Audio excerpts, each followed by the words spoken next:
Good morning, everybody. Today we're going to look at Psalms 37. Psalms 37 is one of the wisdom psalms. This group of psalms makes a case for the importance of wisdom, or they instruct readers in dealing with questions, issues, or doubts that arise in our lives.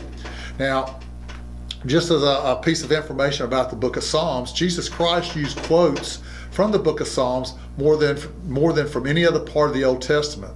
Nearly half of all the direct quotes taken from the Old Testament and quoted in the New Testament come from Psalms. In fact, in the book of Psalms is either quoted from or alluded to 103 times in the book of Revelations alone, and is quoted 149 times in the four Gospels. Now, facing us today is the issue of the success of evildoers, the accumulation of power, position, and the prosperity of the wicked, and the suffering inflicted upon the righteous. So the question might be, why do ungodly people prosper while the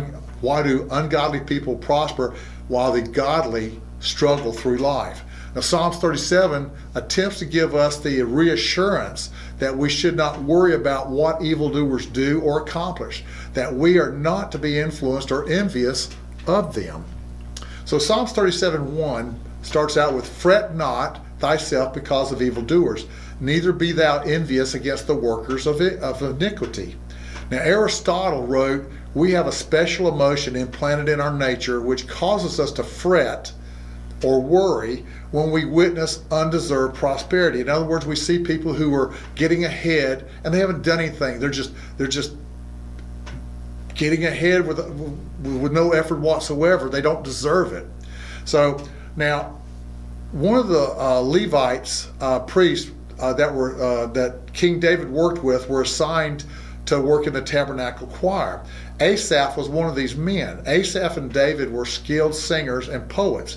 Asaph is also mentioned as a seer or prophet, but he's also the author of Psalm 73. And the title of that psalm is "Problems of the Prosperity of the Wicked." Now, Psalm 73:3 says, "For I was envious at the foolish when I saw the prosperity of the wicked."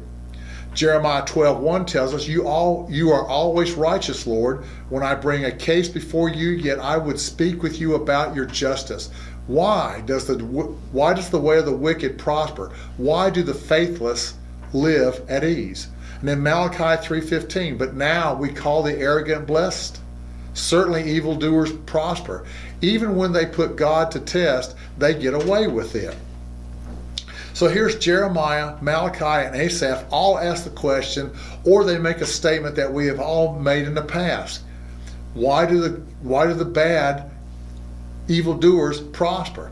We even sing about it today. Randy Travis wrote a song called "Lord Have Mercy on the Working Man." And the first chorus goes, "All around I hear the sound of money, but I ain't got a nickel to my name. And everywhere I look I see temptation. She stands on every corner and calls my name. Won't you tell me if you can, 'cause life's so hard to understand. Why is the rich man busy dancing and the poor man pays the bad?" So the question is, why are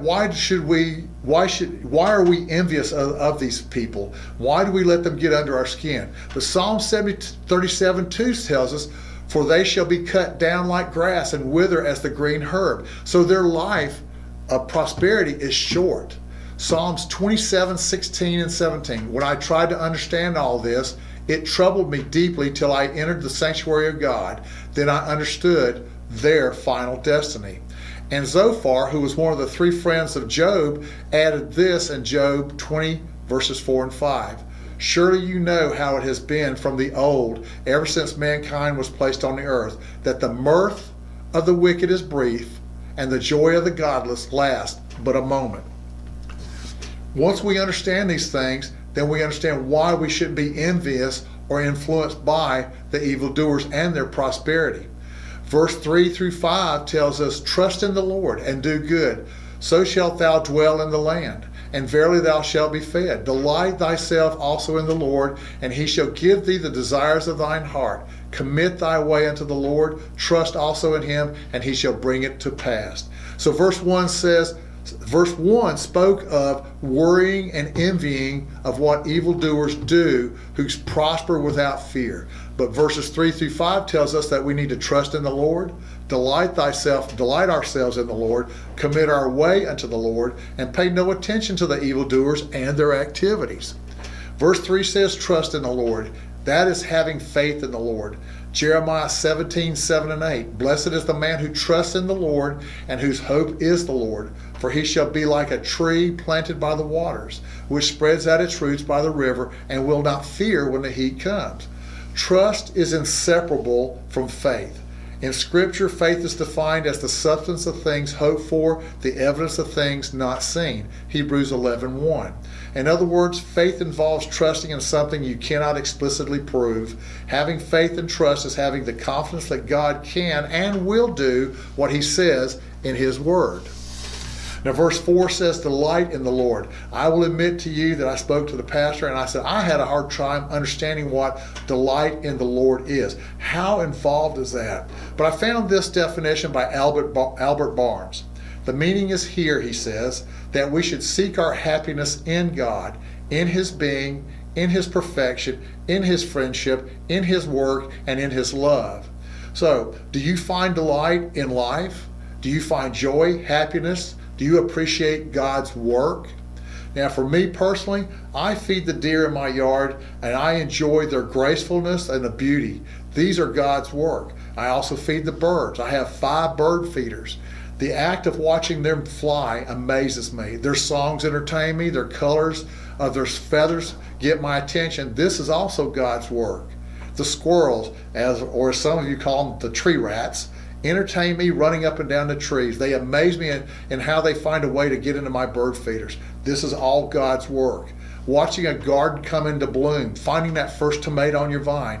This is all God's work that we should take delight in. Waterfalls, sunsets, sunrises, meteor showers, and I'm one of those crazy people who likes rainy days. I delight and find joy in it all, and I'm thankful and appreciative that God shares it with me. So my point is, finding delight in God is not just studying his word, although his word supports what I do to find joy. Job 12:7-10. But now ask the beasts, and they will teach you, and the birds of the air, they will tell you. Or speak to the earth, and it will teach you, and the fish of the sea will explain to you. Who among all these does not know that the hand of the Lord has done this, in whose hand is the life of everything, every living thing, and the breath of all mankind? That's what I find joy in. So Job 37:14-19 says, listen to this, Job. Stop and consider God's wonders. Do you know how God controls the clouds and makes his lightning flash? Do you know how the clouds hang poised? Those wonders of him who has perfect knowledge. So when we find delight in the Lord, it's not just studying God's word, it's also looking at God's work. It's also seeing his love for us that we have to look for, find, and appreciate. Now, verse 5 said, commit thy way unto the Lord. This is a course of life. This is committing ourselves to a way of life. Matthew Henry wrote, we must make God our God and submit in everything to his guidance and disposal. And then our affairs shall be made to issue well and to our satisfaction. Proverbs 16:3, commit your works to the Lord and your thoughts will be established. Now, some commentaries take verse 5 and verse 6 and add them together and analyze them as one. So let me read them to you as one. Commit thy way unto the Lord, trust also in him, and he shall bring it to pass. And he shall bring forth thy righteousness as the light, and thy judgment as the noonday. Albert Barnes wrote this.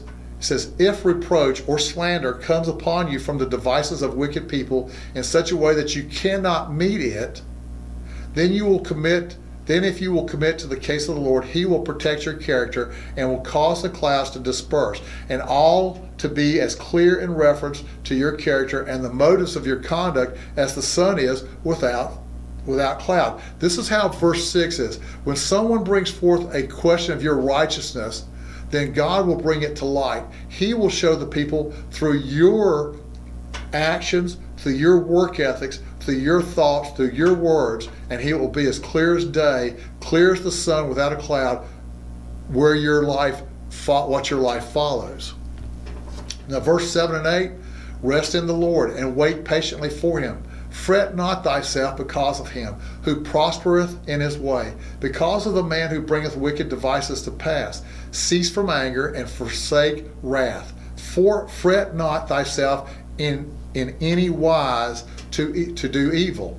Rest and be patient. Proverbs 40 verse 1 says, I waited patiently for the Lord, and he inclined me, and he heard my cry. Now, verse 8 of Proverbs 37 says, and we are not to fret, to be disturbed, to be worried when people succeed in their ways, when they carry out their wicked schemes. And this is what verse 1 said. We are to fret not about the actions of the evildoers. Proverbs 40 verse 1 says again, I waited patiently for the Lord. He inclined me and he heard my cry. So God will hear your cry and he will guide you the right way. You don't need to be influenced by the evildoers. Verses 9 and 10 says, for evildoers shall be cut off. God is telling you what's going to happen to evildoers eventually when his judgment comes. It says, for evildoers shall be cut off, but those that wait upon the Lord, they shall inherit the earth. For yet a little while, and the wicked shall not be. Yea, thou shalt diligently consider his place, and it shall not be. Verses 9 and 10 support verse 2. For they shall be cut down like grass and wither as the green herb. It says they shall be cut down. So he's re-emphasizing. And then it says, but those that wait upon the Lord, re-emphasizes verse 7 that says those that wait patiently for him. Psalms 27, 13 and 14. I remain confident of this. I will see the goodness of the Lord in the land of the living. Wait for the Lord. Be strong, take heart, and wait for the Lord. Why do we have to wait on the Lord? What do we have to do? Now, Isaiah 40 verse 31 says, but they who wait for the Lord shall renew their strength, and they shall mount up with wings like eagles. They shall run and not be weary. They shall walk and not faint. We can wait on the Lord. What do we have to do? We have to wait on the Lord by trusting him. We wait on the Lord by seeking him, studying his word. We wait on the Lord through prayer. By waiting on the Lord, as Isaiah 40:31 says, we renew our strength. We regain our strength. Waiting on the Lord brings God's blessings. Since ancient times, this is Isaiah 64:4. Since ancient times, no one has heard, no ear has perceived, no eye has ever seen any God beside you who acts on behalf of those who wait for him. Isaiah 64:4. So waiting on the Lord is also a testimony to others who will see our faith, our trust, our obedience, and as a result put their trust into God. Now verses 9 and 10 of Psalms 37, David is describing the impending judgment on the wicked. He is contrasting that judgment against the truth of what verse 9b, the second part of verse 9 says. They shall inherit the earth. And then verse 11 says, but the meek shall inherit the earth and shall delight themselves in the abundance of Christ. King David is trying to show you the contrast, the good and the bad, what's going to happen with judgment, what we're going to inherit. Now Jesus quoted this line about the meek shall inherit the earth in the Sermon on the Mount in the third beatitude in Matthew 5:5. The English theologian Thomas Horn wrote, the meek are those people who bear their own adversities.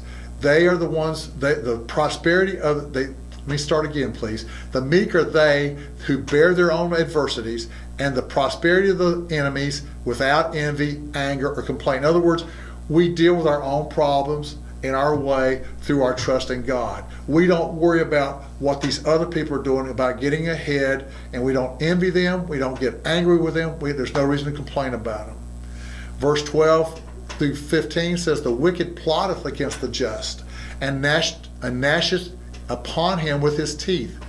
The Lord shall laugh at him, for he seeth that his day is coming. The wicked have drawn out the sword and have bent their bow to cast down the poor and the needy, to slay such as be of upright conversation. Their swords shall enter into their own heart, and their bows shall be broken. The meaning is this, that the wicked have their plans against the righteous, but they will not be able to carry them out or accomplish them, for they will be cut off, and the Lord will protect his friends, his followers, his righteous. The wicked have drawn out the sword, that is, they have prepared themselves with plans, with full purpose to destroy the righteous. Now Psalm 7 verses 15 and 16 says, such people dig a hole, then fall in it themselves. The trouble they cause comes back on them, and their heads are crushed by their own evil deeds. Verse 16 of Psalms 37, a little that a righteous man hath is better than the riches of many wicked. Proverbs 15:16 says it a little bit clearer.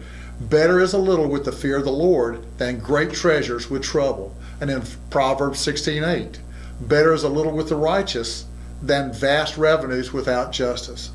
And in 2 Corinthians 1 verse 12, for our boasting is this, the testimony of our conscience, that we conducted ourselves in the world in simplicity and godly sincerity, not with fleshly wisdom, but by the grace of God. So, verse 17, for the arms of the wicked shall be broken, but the Lord upholdeth the righteous. Again, he's supporting. Verse 15 said, their sword shall enter into their own heart, and their bow shall be broken. He's re-emphasizing, David again is re-emphasizing that evildoers may seem successful for a time, but eventually God's judgment will come to them. And that in the end, the Lord will uphold the righteous, as previously stated in verse 9, and those that wait upon the Lord, they shall inherit the earth. Verses 18 to 20, the Lord knoweth the days of the upright, and their inheritance shall be forever.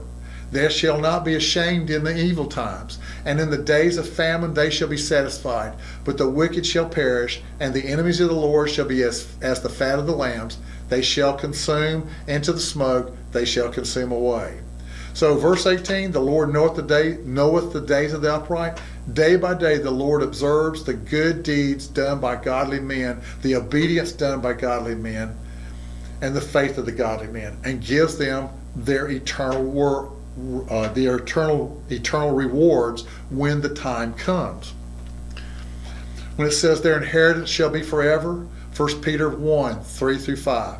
Blessed be the God and the Father of our Lord Jesus Christ, who according to his abundant mercy has begotten us again to a living hope through the resurrection of Jesus Christ from the dead, to an inheritance incorruptible and undefiled, and that does not fade away, reserved in heaven for you, who are kept by the power of God through faith for salvation, ready to be revealed in the last time. Verse 19 also says, they shall not be ashamed in the evil times, meaning to be ashamed of their faith, moving away from their trust in the Lord during any obstacle or any hard times. God will always provide the necessities of life to the obedient, the faithful, the trustful, and the righteous. Verse 20 says at the very end, it says, but the wicked shall perish. Again, re-emphasizing that their time is only for a season. The reward of the wicked is temporary and fleeting. The inheritance of the upright is eternal. All this is more reason to avoid worry or envy of the wicked and their seemingly yet temporary prosperity. So that brings us to the end of the verses that we're doing in Psalms 37. I thank you once again for your time this morning, and I leave you with these words of advice. The best remedy for those who are afraid, lonely, or unhappy is to go outside, somewhere where they can be quiet, alone with the heavens, nature, and God. Because only then does one feel that all is as it should be, and that God wishes to see people happy amidst the simple beauty of nature. Anne Frank. Thank you again for your time. Have a good week.